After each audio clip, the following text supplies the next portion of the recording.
Welcome to AR education guys. चलो पढ़ते हैं क्लास 7th का चैप्टर 2 ज्योग्राफी का। ठीक है, कल हमने चैप्टर 1 किया था, तो चैप्टर 2 है हमारी पृथ्वी के अंदर। ठीक है, तो इनसाइड अर्थ क्या है? जैसे ये है आपकी अर्थ और इसकी रेडियस कितनी है? 6371 6371 किलोमीटर। तो इसका जो ऊपर वाला पार्ट है, ये ऊपर वाला पार्ट है, इसको बोलते हैं परपटी। ठीक है, जो पृथ्वी की सबसे ऊपरी सतह है। तो सबसे ऊपरी सतह क्या है? परपटी या भूपरपटी। ठीक, और इसकी जो मोटाई है वो कितनी है? अगर महाद्वीपीय संहति में देखें, मतलब महाद्वीप है जहां, वहां देखें तो वहां पर है 35 किलोमीटर। और जहां महासागर हैं वहां इसकी मोटाई है 5 किलोमीटर के अराउंड। ठीक है, अब ये बात समझ में आ रही होगी कि ऐसा क्यों है, ये अंतर। ठीक, आगे बढ़ते हैं। महाद्वीपीय जो परपटी है उसका निर्माण हुआ है सिलिका और एल्यूमिनियम से, इसीलिए इसको क्या बोलते हैं? सीएल भी बोल सकते हैं या सियाल भी बोल देते हैं कई बार। ठीक है, तो महाद्वीपीय परपटी का निर्माण किससे हुआ है? सिलिका और एल्यूमिनियम से। और महासागरीय परपटी का निर्माण किससे हुआ है? सिलिका और मैग्नीशियम से। तो इसको सेमा या सेमे भी बोल देते हैं। ठीक है, ये दोनों आपको पता होना चाहिए, कभी पूछ लेता है तो। अब आते हैं दूसरी परत की तरफ। तो दूसरी परत कौन सी है? दूसरी परत है आपकी मेंटल, और ये लगभग 2900 किलोमीटर मोटी है। ठीक है, इसकी जो रेडियस है वो 2900 किलोमीटर है, और पृथ्वी के आयतन का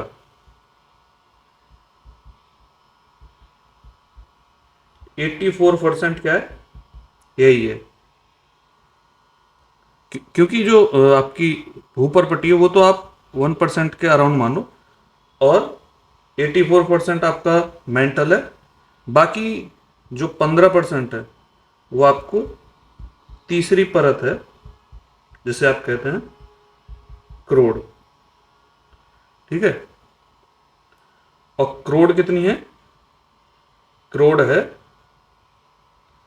कितना बचा? 2900 किलोमीटर ये हो गया, तो ये है 3500 किलोमीटर तकरीबन। ठीक है, और क्रोड क्या है? क्रोड का जो ताप और दाब है वो काफी उच्च है, और ये बनी किससे? निकेल और फेरस यानी कि लोहे से।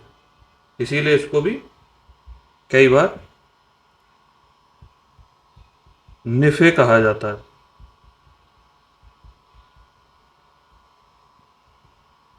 उम्मीद है चीज़ें क्लियर हो रही होंगी। ये ऐसा कुछ है नहीं कि जिसमें बहुत ज़्यादा एक्सप्लेन करने की ज़रूरत पड़े।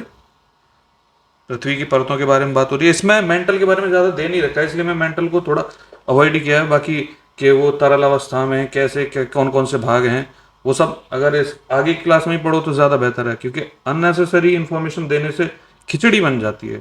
ठीक है, धीरे धीरे चीज़ों को समझो, क्योंकि अभी आपको ये पता चल गया कि पृथ्वी के 3 परतें होती हैं मोटा मोटी तौर पर, ये पता चल गई। फिर अब आगे जैसे जैसे आप क्लास बढ़ते जाएंगे तो वैसे वैसे उनके भाग भी पता चलेंगे, फिर उनके बारे में और भी चीज़ें पता चलेंगी।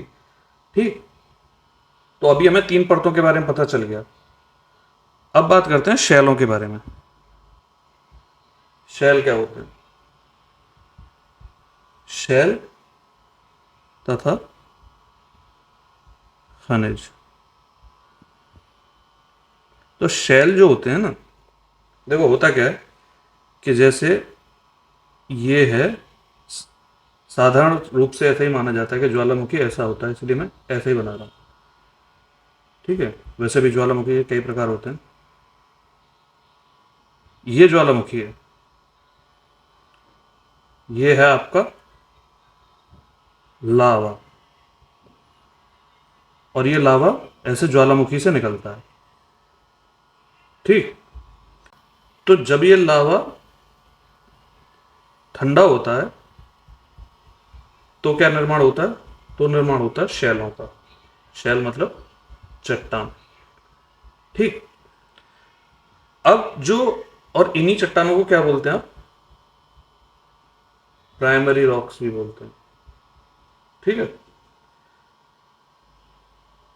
इनको एक नाम से और जाना जाता है जिसे कहते हैं आग्नेय शैल। ठीक, igneous शैल, ये रॉक्स लिख लो।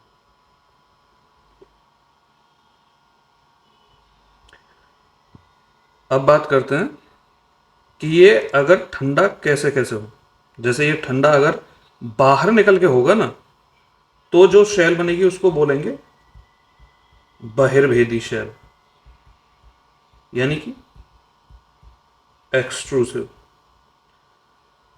और ये अगर अंदर ही ठंडा हो जाए जैसे, तो अंतर्वेदी शैल का निर्माण होता है। अभी बताता हूं कैसे।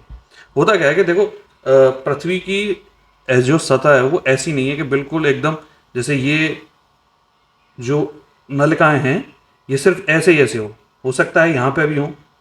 तो कई बार क्या होता है कि पृथ्वी की सतह के अंदर ही मैग्मा ठंडा हो जाता है, और जब वो ठंडा होता है तब बनती हैं अंतर्भेदी शैल। जो बहिर्भेदी शैल होती हैं, ठीक, बहिर्भेदी शैल में क्या होता है कि ये बहुत तेजी से ठंडा होने की वजह से इनके जो कण होते हैं वो मोटे होते हैं। ठीक है, सॉरी, छोटे होते हैं, फाइन ग्रेन होते हैं। ठीक है, जैसे कि उदाहरण के लिए बसाल्ट। तो बसाल्ट कैसा उदाहरण है? एक्सट्रूसिव शैल का उदाहरण है। वो जो दक्कन का आपका पठार है वो बसाल्ट से ही निर्मित है पूरा। ठीक, दूसरी तरफ जो इंट्रूसिव है, अब उन्हें धीरे धीरे ठंडे होते हैं मैग्मा, तो इसकी वजह से उसका क्या होता है, जो आकार है कणों का वो रहता है मोटा। ठीक है, तो और उससे क्या बनते हैं, किस प्रकार के चट्टान बनते हैं, उसके चट्टानों का उदाहरण क्या है? जैसे कि ग्रेनाइट। आप जो मसाले पीसने वगैरह में पत्थर इस्तेमाल करते हैं उसमें ग्रेनाइट का ही पत्थर का इस्तेमाल किया जाता है।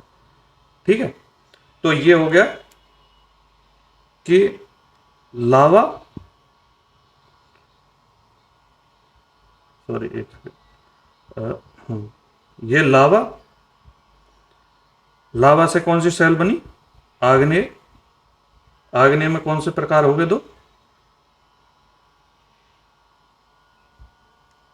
पहला छोटा वाला इंट्रूसिव यानी कि अंतर्वेदी, और एक्सट्रूसिव यानी कि बहिर्भेदी। अब इन्हीं आग्नेय चट्टानों का क्या होगा कि बहुत सारे प्राकृतिक कारणों से ये छोटे छोटे कणों में जब टूट जाती है और हवा पानी के द्वारा एक जगह से दूसरी जगह ले जाकर इसको निक्षेपित कर दिया जाता है,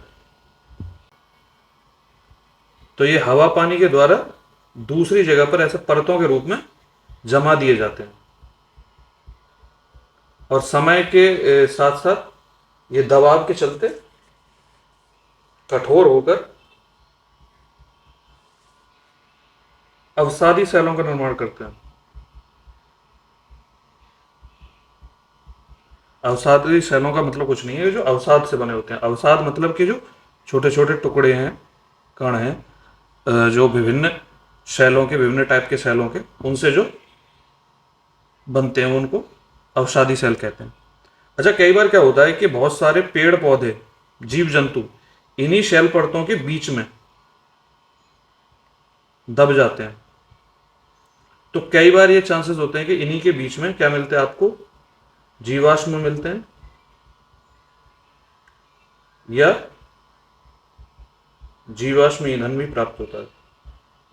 शैल गैस वगैरह यहीं से मिलती है। ठीक है,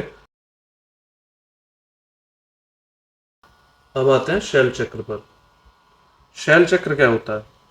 देखो, ये था मैग्मा, मैग्मा से बना आग्नेय। ठीक है, आग्नेय से क्या बना?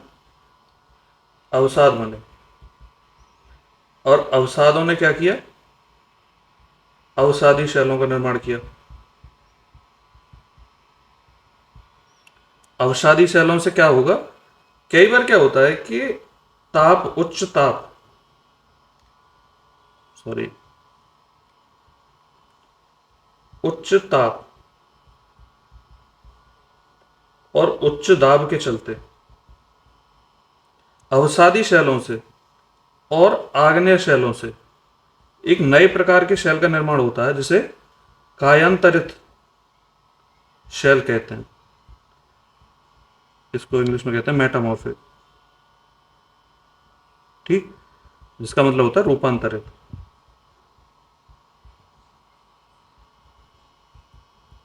चल, ये एक्चुअली एक ग्रीक टर्म है। आग्नेय को इग्निस कहते हैं, जिसका मतलब होता है अग्नि। ये एक लैटिन टर्म है। अवसाद को सेडिमेंट्री कहते हैं। ये भी एक लैटिन टर्म है, सेडिमेंट से आया, सेडिमेंटम, सॉरी, सेडिमेंटम है लैटिन टर्म, उससे आया है। ठीक है, तो होता क्या है कि आग्नेय चट्टान और अवसादी चट्टान उच्च ताप और दाब के कारण कायांतरित शैलों में परिवर्तित होते हैं। और फिर कायांतरित शैल विभिन्न परिस्थितियों के अनुसार, जैसे अगर उच्च ताप होगा तो मैग्मा में भी बदल सकती है, या टूट फूट के वापस अवसादों में बदल सकती है। तो ये क्रम चलता रहता है और इसी को बोलते हैं आप शैल चक्र। ठीक, अब जैसे कि एक एग्जांपल लिख लेते हैं। जैसे कई बार क्या होता है, चूना पत्थर परिवर्तित हो जाता है किसमें? संगमरमर में। और चिकनी मिट्टी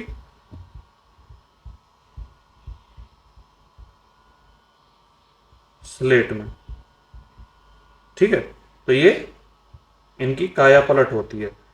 अच्छा, जैसे आग्नेय में भी ये था, आग्नेय से जैसे मैं बताया था कि वो अवसादों के कारण बनता है, तो रेत के जो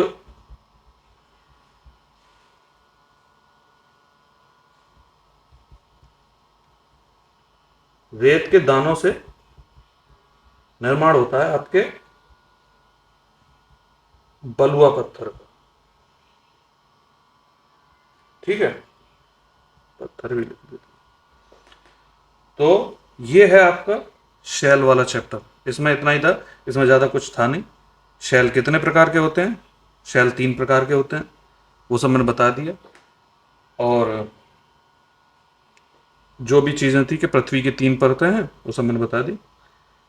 अगर कोई चीज़ नहीं समझ में आई हो तो कमेंट कर देना। बाकी अगर चीज़ें समझ में आ रही हैं तो please do like, share and subscribe. और थैंक्स फॉर वॉचिंग।